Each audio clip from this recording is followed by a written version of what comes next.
So the pen testing methodology, what is it? So we're going to gather information, we're going to go over vulnerability analysis, or we're going to conduct a vulnerability analysis. We're going to have external pen testing, we're going to have internal network pen testing, so where we're going around and bouncing around the internal network.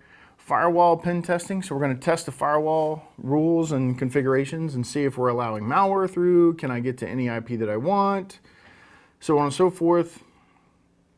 We're going to test the IDS, and we're going to see if we can penetrate that, if we overload it, if we're just, is it logging everything that we're doing, so on and so forth.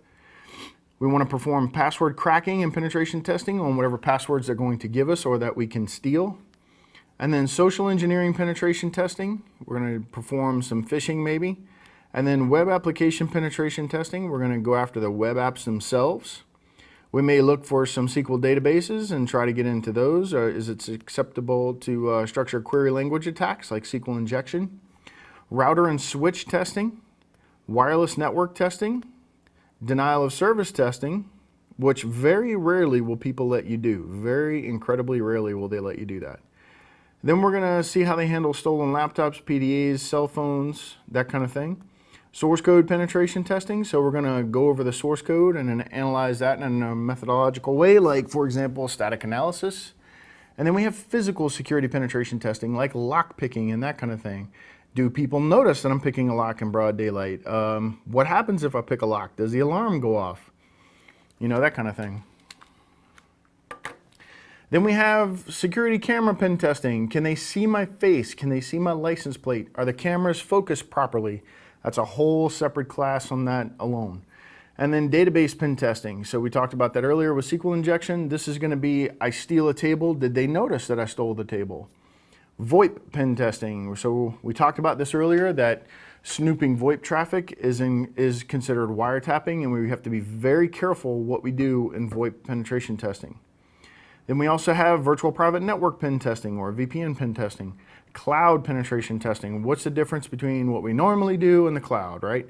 Virtual machine pen testing, war dialing. We talked about that, dialing random phone numbers. If the company is located in area code 305, maybe we dial every 305 area code number, right? And see how many modems we get. Remember, that is not exactly legal. You may generate a lot of complaints doing that kind of thing, so be careful with that too. Plus, it's annoying to people. So be responsible with the war dialing that you're doing. Virus and Trojan detection, log management penetration testing. So what happens if I get into the logs? Do they detect it? What if I change something? Is it detected? Then along those same lines, we get into file integrity checking. Do they have tripwire, things like this? Are they detecting that I'm messing around with these files? I changed something. Did they detect it, or did it get socialized all the way up? Mobile devices penetration testing. So what happens if I taint a phone? What happens if I bring my own phone in the building? What happens? Can I get on their LAN? Can I ping from my cell phone? Do they detect this kind of thing? Telecom and broadband pen testing. So we want to test their actual data providers. Email security penetration testing. So we talked about phishing and things of that nature. Security patches penetration testing. So with email security penetration testing, maybe you send a virus in an email. Do they get it? Like EICAR, E-I-C-A-R. It's a free virus you can get and use for testing. And then security patches penetration testing. Are they applying the proper patches? Are the patches legit? So there's some malware out there that will fake that the systems are patched at a certain level. So a pen test will catch that they are not patched at that certain level. Data leakage penetration testing. What happens if I start sending out W-2 data off the network, or social security numbers, or credit card numbers through the network from the inside out? Is it detected? And then SAP penetration testing. So you want to test their SAP applications and things like that. So the next module flow will be information security laws and standards. So PCI data security standard. So the payment card industry data security standard, PCI DSS. If you don't know that acronym, you need to know it, commit it to memory, know it backwards and forwards. The payment card industry data security standard is a proprietary information security standard for organizations that handle cardholder information for the major debit, credit, prepaid, e-purse, ATM, and point-of-sale cards. PCI DSS applies to all entities involved in the payment card processing, including merchants, processors, acquirers, issuers, and service providers, as well as all other entities that store, process, transmit cardholder data. High-level overview of the PCI DSS requirements developed and maintained by the PCI CSS or DSS Council. So what is that? The PCI Data Security Standard high-level overview: build and maintain a secure network, implement strong access control measures, protect cardholder data, regularly monitor and test networks, maintain a vulnerability management program, and maintain an information security policy. So these are just a few things that you need to do. Also, we talked about most people will implement PCI DSS just to adhere. There's a huge difference between implementing PCI DSS because you care about security and you really want to harden the network versus just trying to comply. There's a huge disparity between the two. And that is why most payment card industry providers are breached, because they do it just to adhere the checkboxes.